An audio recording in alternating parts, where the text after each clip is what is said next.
ভগবান চিনতে যদি ভুল হয়ে যায় তাহলে জীবন ভুল হয়ে যাবে। কারণ কলিযুগে অনেক ভেজাল। কলিযুগ তো 4 ভাগের 1 ভাগ মাত্র ধর্ম, বাকি 3 ভাগই অধর্ম। 100 জন মানুষের মধ্যে মাত্র 25 জন মানুষ ধর্ম করবে, বাকি 75 জন সংসার করবে, কিন্তু তাদের ইচ্ছে মতো সংসার করবে, ভগবানের আইন মেনে সংসার করবে না। এটা কলিযুগ। ভাগবতে লিখছেন কলিযুগে কি কি ঘটবে। কলিযুগে সতের শত্রু বেশি হবে, অসতের বন্ধু বেশি হবে। যারা মিথ্যেবাদী তারা সমাজ পরিচালনা করবে, করছে না? ভাগবত লিখে গেছেন 5500 বছর আগে। শ্বশুরের কথায় বাড়ির ডিজাইন হবে, বাপের সঙ্গে সম্পর্ক থাকবে না। শাশুড়ির কথায় সংসার চলবে, মায়ের সঙ্গে কথা বলবে না। শালার কথায় ব্যবসা হবে, ভাইয়ের সঙ্গে সম্পর্ক থাকবে না। এটা কলিযুগে ঘটবে। কলিযুগে যে খাবারগুলো খাবে সেগুলো বিষাক্ত খাবার। এটা 5500 বছর আগে লিখে গেছে। কলিযুগে যে খাবারগুলো খাবে সেগুলো হচ্ছে বিষাক্ত খাবার খাবে, যেগুলো সঠিক খাবার সেগুলো কলিযুগের মানুষ খাবে না। খাচ্ছে না? যে হারে বাচ্চা কাচ্চা ফাস্টফুড খাচ্ছে। কচুর শাক কয়জন খায় বলুন? কচুর শাক, ও বাবা খাবো না, ওতে যে এত ভিটামিন আছে। কিন্তু পোলট্রি মুরগিতে ক্যান্সার হচ্ছে, ওটা বেশি খাচ্ছে মানুষ। কলিযুগে 4 ভাগের 1 ভাগ ধর্ম। কেন? কলিযুগ হচ্ছে ব্রহ্মার দিনের শেষ প্রান্তের যুগ। কলিযুগে পাপ বেশি, সময় কম। সত্যযুগের মানুষ বাঁচত 1 লক্ষ বছর, এক একটা মানুষের আয়ু ছিল 1 লক্ষ বছর। ত্রেতা যুগের মানুষের আয়ু দিলেন 10,000 বছর, দাপরের মানুষের আয়ু দিলেন 1000 বছর, আর কলিযুগের মানুষের আয়ু দিলেন 100 বছর। তার 60-70 হলে শেষ হয়ে যায়। সময় কম, পাপ বেশি, এদের অনিয়ম বেশি, প্রচুর অনিয়ম। জীবনের শুরুর থেকে অনিয়ম, প্রচুর পাপ। সংসার জীবনে পাপগুলো কি, অনিয়মগুলো কি, এগুলো জানতে হবে আগে। এগুলো জেনে নিয়ে মহাপ্রভু সংসার জীবনে যে নির্দেশ দিয়েছেন সেটাকে পালন করতে হবে, তবেই ইহজনম পরজনম সুখী হয়ে যাবে।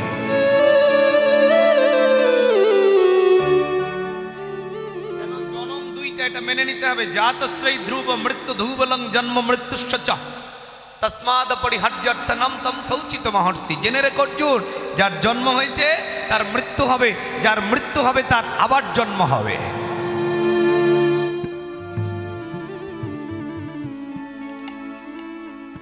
এটা বুঝবেন, যার জন্ম হয়েছে তার মৃত্যু হবে, কিন্তু যার মৃত্যু হয়েছে তার আবার জন্ম হবে। বলে তাহলে মরবে না কে জগতে? সবাই তো মরবে। বলে না গো, মরণ সবার হয় না। মরণ কার হয় না?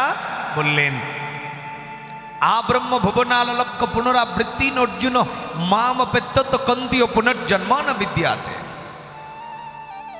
8 নম্বর অধ্যায়ে 16 নম্বর শ্লোকে বললেন মরণ কার হয় না? বললেন আব্রহ্ম ভুবনালক্ষ পুনরাবৃত্তি অর্জুন। ব্রহ্মলোক থেকে পৃথিবী পর্যন্ত যারা যায় তাদের আবার জন্ম হয়, পুনরাবৃত্তি অর্জুন। কিন্তু মাম পেত্তত কন্তীয়, যারা আমার উপাসনা করে আমার চরণ পেয়ে যায়, পুনর্জন্ম না বিদ্যাতে, তাদের কোনোদিন পুনর্জন্ম হয় না। এই জন্য গীতা সর্বশ্রেষ্ঠ গ্রন্থ। সমস্ত উপনিষদ, সমস্ত পুরাণ, সমস্ত বেদ আদির নির্যাসিত রস শ্রীমদ্ ভাগবত গীতা। এই গীতাকে যদি কেউ আশ্রয় করে তাহলে তার জীবনের সমস্ত সমস্যার সমাধান হতে পারে। এই জন্য গীতার 2য় অধ্যায়ের 27 নম্বর শ্লোকে বললেন কি, জাতশ্রী ধ্রুব মৃত্যু ধুবলং। জন্মেছ, মরতে হবে, এটা সত্যি কথা, কিন্তু জন্ম মৃত্যুশ্চ তস্মাৎ পরিহার্যর্থনম তম শৌচিত মহর্ষি। বললেন জন্মিলে মরতে হবে, কিন্তু মরলে আবার জন্ম। যত জন্ম পর্যন্ত মৃত্যুকে জয় না করবে তত জন্ম পর্যন্ত তোমাকে বারবার পৃথিবীতে। তাহলে জন্ম যেহেতু দুইটা,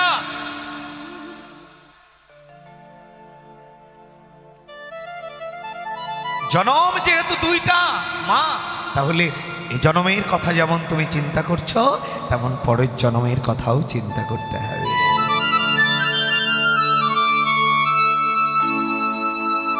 এ জনমের কথা যারা ভুলে যায়, পরের জনমের কথা যারা ভুলে যায়, ধায়ত বিছানা বংশু, দ্বিতীয় অধ্যায় 62-63 নম্বর শ্লোকে বলছেন, ধায়ত বিছানা বংশু সঙ্গতেশ উপজায়তে সঙ্গত সংজায়তে কামু কামাত ক্রোধ বিজায়তে ক্রোধোদ্ভাবতি সম্ম সম্ম সিদ্ধি বিভ্রম বুদ্ধিনাশ প্রণশ্যতি।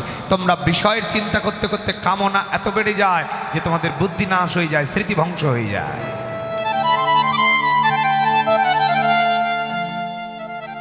কি সুন্দর বাণী ভগবানের।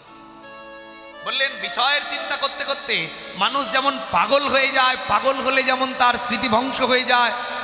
ক্রোধোদ্ভাবতি সম্ম, বললেন ক্রোধ বাধাপ্রাপ্ত হলে মোহ তৈরি হয়, আর মোহদ্ভাবতি স্মৃতি বিভ্রম হয়ে যায়, স্মৃতি বিভ্রম বুদ্ধিনাশ প্রণশ্যতি। কি সুন্দর কথা, ভগবানের কি অমেয় বাণী। কথাগুলো একটু শুনতে হবে মা, একটু চুপচাপ শুনবেন, এদিক ওদিক তাকাতে হবে না, একটু মনোযোগ দিতে হবে, আমার দিকে তাকাতে হবে। চঞ্চল হয়ে গেলে মন কৃষ্ণ কথা ভালো লাগবে না।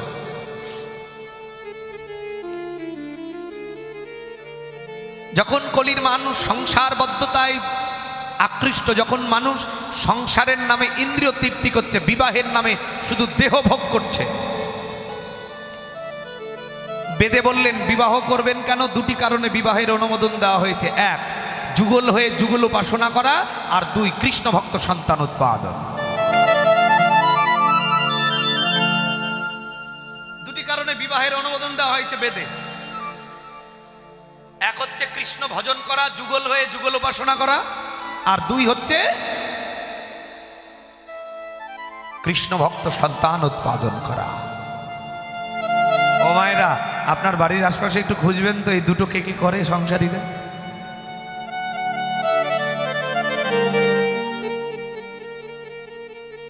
খুঁজে পাওয়া যায় না।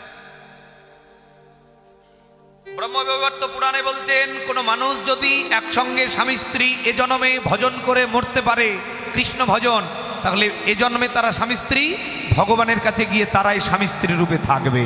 হরি বল, হরি বল, হরি বল।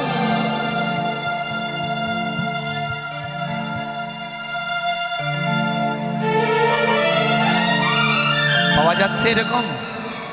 ওমা, স্বামী স্ত্রীর মিল এমন খুঁজে পাওয়া যাচ্ছে।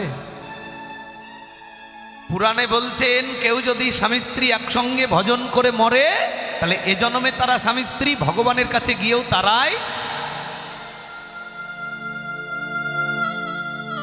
মনের সাথে মনই মিলে না, ও যায় একদিকে, ও যায় একদিকে, ভজন করবে কখন? এদের গতি কি হবে? 28টা নরকের যন্ত্রণা ভোগ করার পর কোন কীট পতঙ্গ তরুলতা কুলে জন্ম হবে, আবার কোন 84 লক্ষ জনি ভ্রমণ করতে হবে, কতবার জলে, কতবার জঙ্গলে, কতবার স্থলে, আবার এই মানব জন্ম মারি। এই জন্মটাকে যদি হেলায় অবহেলায় কাটিয়ে দাও, তুমি সংসারের নামে দেহ তৃপ্তি করে জীবনটাকে নষ্ট করে দাও, তাহলে এই দেহ তোমার আর দিবে না ভগবান। কৃষ্ণ সেবার দেহ পেয়ে যারা শুধু ইন্দ্রিয় তৃপ্তি করলো, স্বামীর দেহটাকে ভোগ করলো, স্ত্রীর দেহটাকে ভোগ করলো, শুধু দেহ ভোগের জন্য যারা বিবাহ করে, এটার জন্য তোমার জন্ম হয় না। মহাপ্রভু বললেন, সংসারীরা যে অনিয়ম করছে, সংসারীরা যে ব্যভিচার করছে, সংসারীরা যেভাবে ভগবানের বিরুদ্ধে কর্ম করছে, এদের বাঁচাবে কে? তাই মহাপ্রভু ডাক্তার হয়ে আসলেন এ সমস্ত পাগলদেরকে ভালো করার জন্য।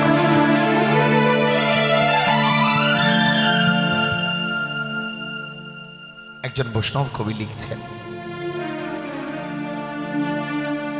এসেছে এক নতুন ডাক্তার নদিয়াতে,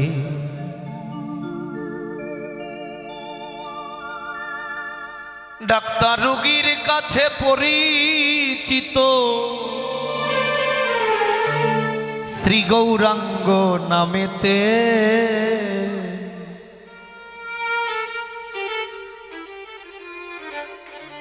এসেছে এক নতুন ডাক্তার নদিয়াতে।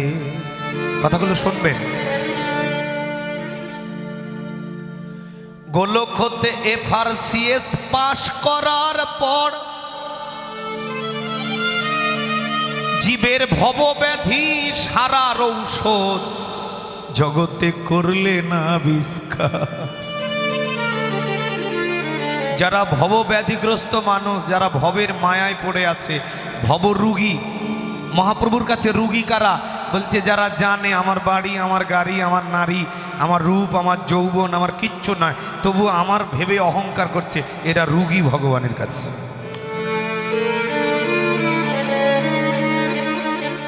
এরা ভগবানের কাছে ভব রুগী। প্রতাপরুদ্র রাজা, এত বড় রাজা, মহাপ্রভু অহংকার ধ্বংস করলেন কি করে জানেন? একটা ক্যাথা সেলাই করা সুই দিয়ে বলছেন, বাবু আপনি তো খুব যত্নবান রাজা, রাজ্যের খুব যত্ন করেন, আপনি ভগবানের সেবা করেন না, এই আপনি এই সুইটা একটু রাখবেন তো। বলছে এই যে সন্ন্যাসী, শুনো কখন নেবে? বলছে পরের জন্মে নিয়ে নেব। ওমা, পরের জন্মে সুই নিয়ে মরতে পারবে তো? রাজা বলছে এই যে সন্ন্যাসী, কি গো তুমি সুই দিয়ে যাচ্ছ, এ পরের জন্মে তোমার সাথে আমার দেখা হবে, আর এই সুই নিয়ে আমি মরতে পারবো নাকি? মহাপ্রভু ঠিক তখনই বললেন, রাজামশাই এই সুই নিয়ে যদি মরতে না পারে তাহলে এত বড় রাজত্ব কিসের অহংকার আছে আপনার? সঙ্গে সঙ্গে মহাপ্রভুর চরণ জড়িয়ে ধরে বললেন, হরি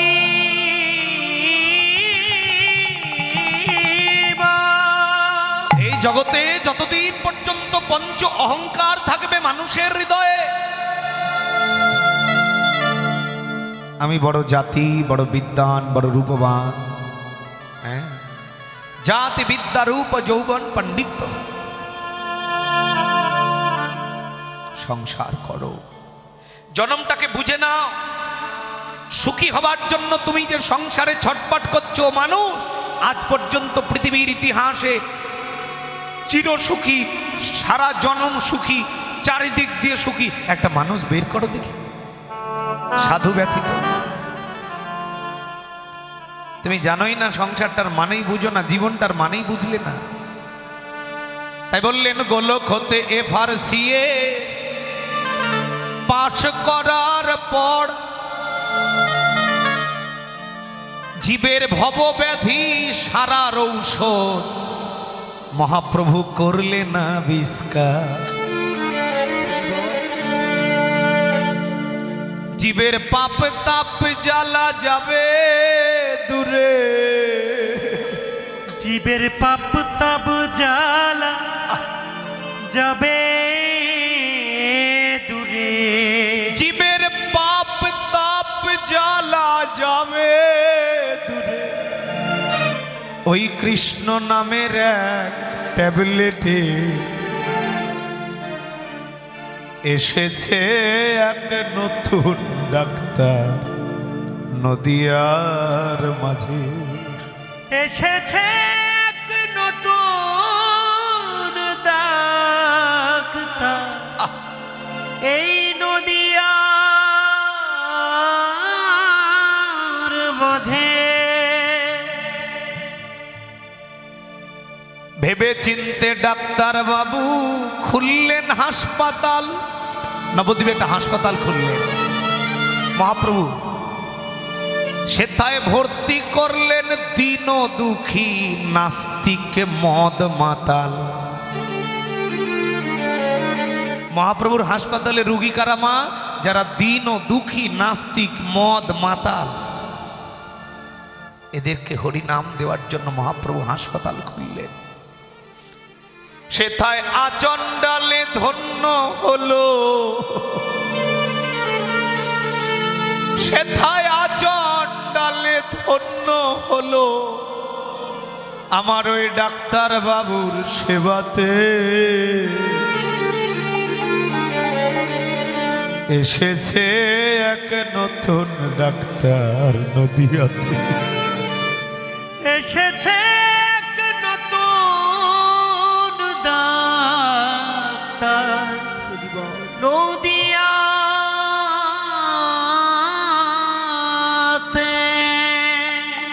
হাসপাতালের সিভিল সার্জন অদ্বৈত গোসাই, সহকারী হলেন শ্রীবাস গদাধর আরেমে নিতাই, সেথায় শ্রীহরিদাস হল কম্পাউন্ডার, প্র্যাকটিস করে দিনে রাতে। এসেছে এক নতুন ডাক্তার নদিয়াতে। কত সুন্দর করে বললেন। হাসপাতাল হলো নবদ্বীপ, ডাক্তার হলো মহাপ্রভু, রুগী হলো সব চান্ডাল পাপী, আর ট্যাবলেট হলো কৃষ্ণ নাম। তাহলে টিকিট গুরুর স্বামী কিশোর কয় অধম যত, পাপী যত যারে ছুটে যা, শুধুমাত্র অনুরাগের টিকিট কেটে ভর্তি হ তথা। ওরে মা, কি সুন্দর কথা। তুই ভর্তি হ তথা। সেথায় কৃষ্ণ নামের এক ট্যাবলেটে, ওই কৃষ্ণ নামের এক ট্যাবলেটে সুস্থ থাকবি সর্বকালেতে। কি সুন্দর কথা, এই কথাটা খুব গুরুত্বপূর্ণ কথা মা।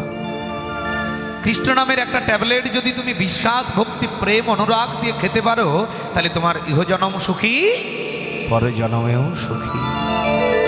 ও মা, সংসার সংসার করে জ্বলে মরলে একটা কথা মনে রেখো, কপালের লিখন না যায়, বলো না মা, কপালের লিখন না যায়। তুমি মা হিসেবে বাবা হিসেবে ভাবলে আমার ছেলেটা চাকরি পেলে সুখী হবে, আমার মেয়েটা ভালো জামাই পেলে সুখী হয়ে যাবে। না না না না, সুখী হবে কি না এটা তুমি বলার কেউ নয়, কারণ তার আগের জন্মের কর্মফল কি নিয়ে জন্মেছে। তুমি তোমার ছেলে মেয়ের কপালের লিখনটা জানো? যদি না জানো তাহলে তুমি সুখী বানানোর কেউ। অর্জুন বললেন আমি পিতামহ ভীষ্মদেবকে মারতে পারবো না। কৃষ্ণ বললেন বোকা ছেলে, তুমি মারার কেউ নয়, তুমি মারলেও তোমার হাতে মরবে, তুমি না মারলেও তোমার হাতে মরবে। কেন? আমি আগের থেকে মেরে রেখেছি।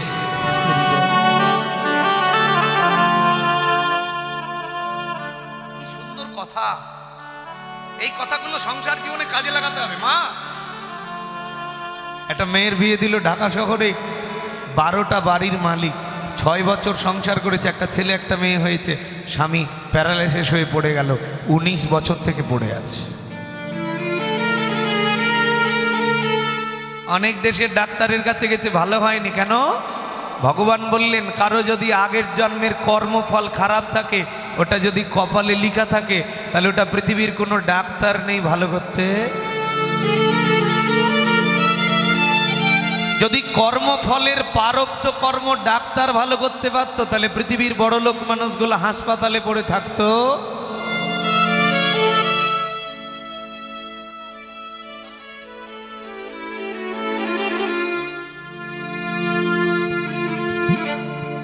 হরি বল।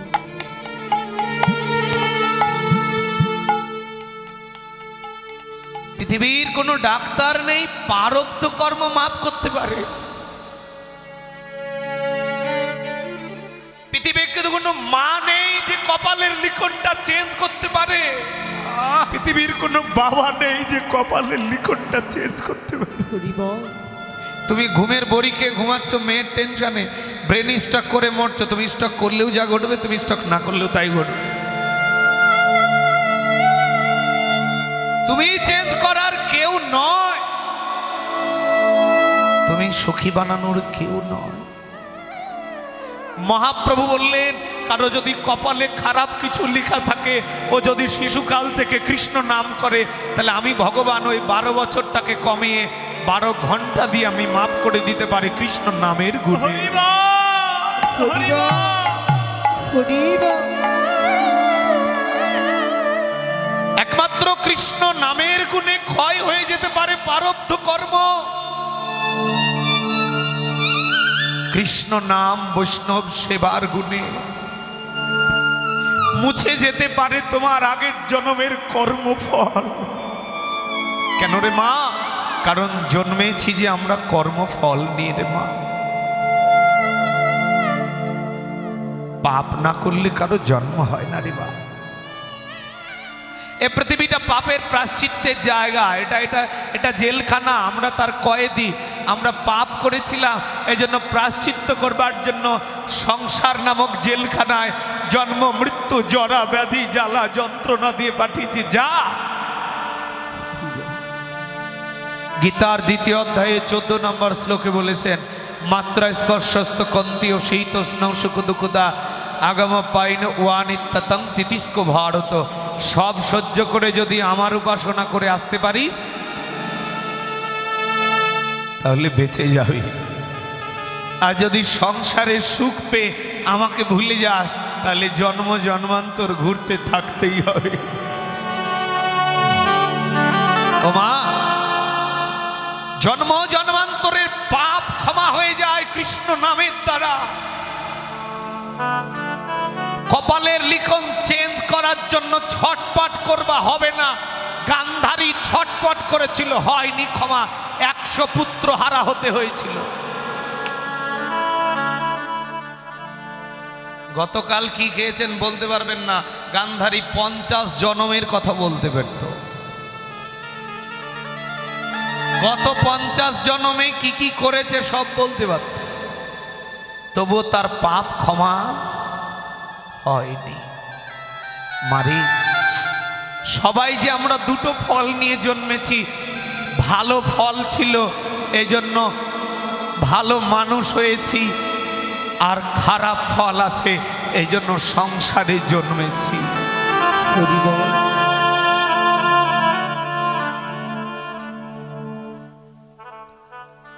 তাই তো মহাপ্রভু সংসারী মানুষগুলোকে ডেকে ডেকে বললেন,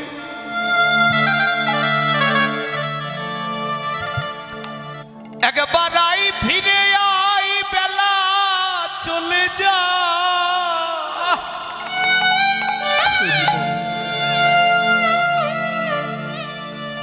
কবে কখন আধারে ঘিরিবে তোরে, থাকিতে বেলা করিস না হেলা, যেতে হবে ভব পারে।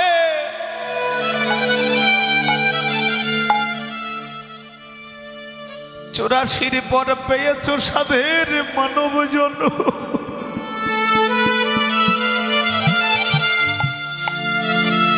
রিপুবাস কেন হলি রে দান,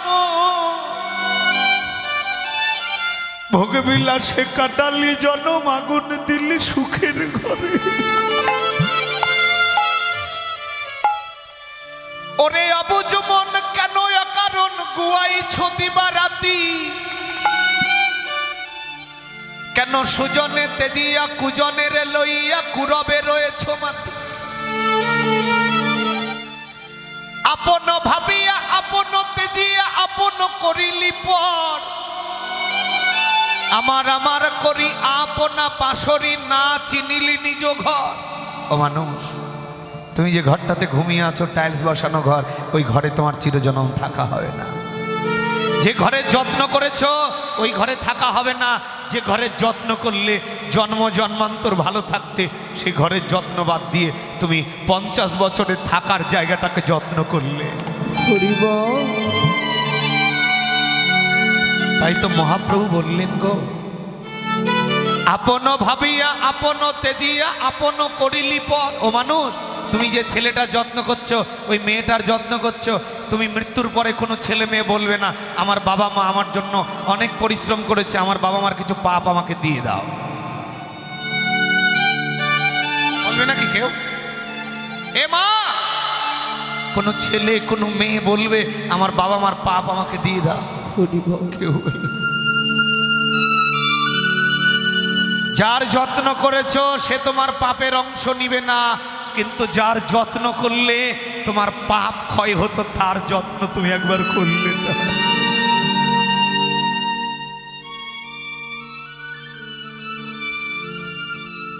এই জন্য বললেন আপন ভাবিয়া আপন তেজিয়া আপন করিলি পর, আমার আমার করি আপনা পাশরি নাচি নিলি নিজ ঘর। পুত্র পরিবার কেউ কি তোমার, তবুও তুমি তাদেরও তরে, কেন অমৃত ভাবিয়া করল খাইয়া মজে আছো মায়ার সংসারে। যেমন মাকালের ফল দেখিতে সুন্দর, ভাঙিলে ভিতর কালো। মাকাল ফল দেখেছো মা? দেখতে সুন্দর, ভাঙলে ভিতরটা কালো কুচ্ছি, ওটা খাওয়া যায় না। যেমন মাকালের ফল দেখিতে সুন্দর, ভাঙিলে ভিতর কালো, তেমনি সংসারের সকলই অসারও তুমি মিছে ভেবেছো ভালো। সংসারেরও সার করো একবার আমার গোবিন্দ সুন্দর, তার চরণে করো আস। শ্রীকৃষ্ণ বিহনে না ভাবিও মনে কহে গুরু শ্যাম কিশোর দাস। এই মানব জন্ম আর হবে না রে মানুষ, এই সংসার রঙ্গমঞ্চ পেয়ে ভগবানকে ভুলে গেলি। আবার যদি আসতে হয় কোনো কৃষ্ণ ভক্ত মা যদি পেতে চাও, যদি বৃন্দাবনে জন্ম পেতে চাও, এ জন্ম যদি ধন্য করতে চাও, তবে আর মায়ার ঘুমে ঘুমিয়ে না থেকে এ জীবনে একবার হরি নাম করয়া।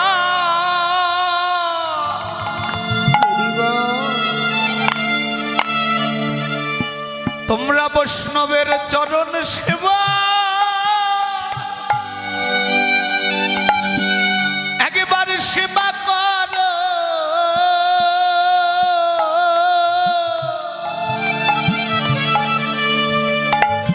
এ জন্মে হরিনাম করয়া।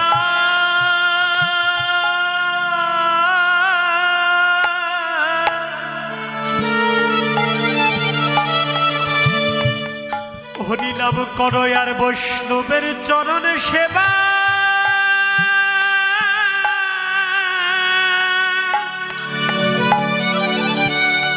বৈষ্ণব চরণ সেবা সেবা করো।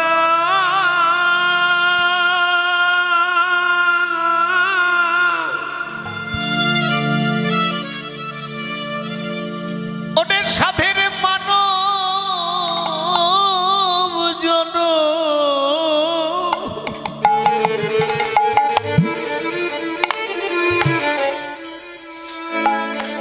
এ যে হরি বলা কৃষ্ণ বলার জন,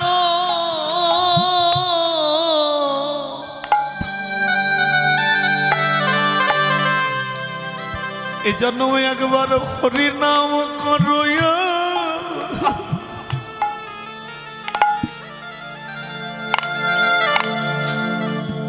ওরে বৈষ্ণবের সেবা করো,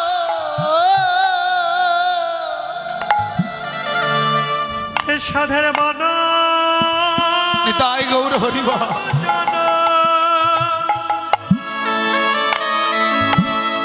এ যে হরি বল বলা কৃষ্ণ বলা জন,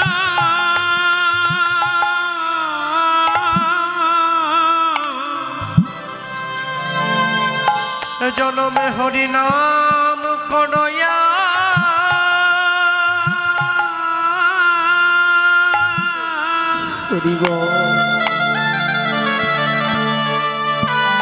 আর বৈষ্ণবের চরণ সেবা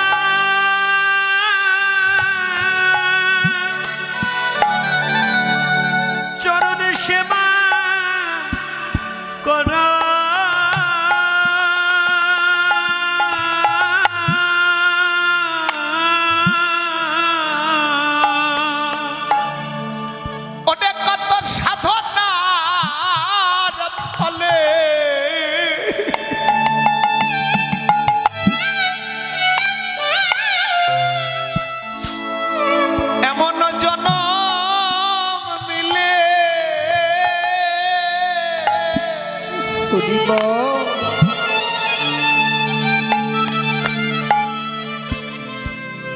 এ জন্মে একবার হরি নাম করুয়া।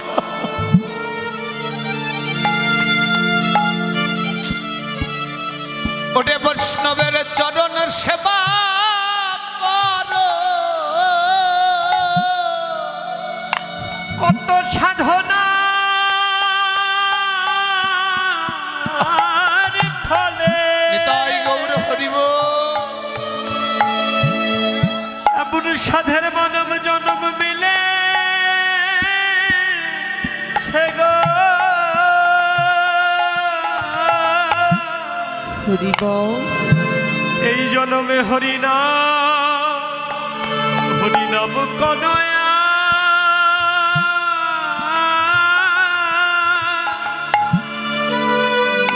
বৈষ্ণব চরণ সেবা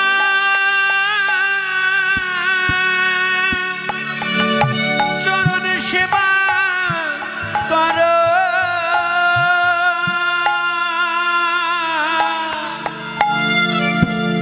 এমন জন্ম আর ভাগ্যে, ওরে জন্ম হয় কি না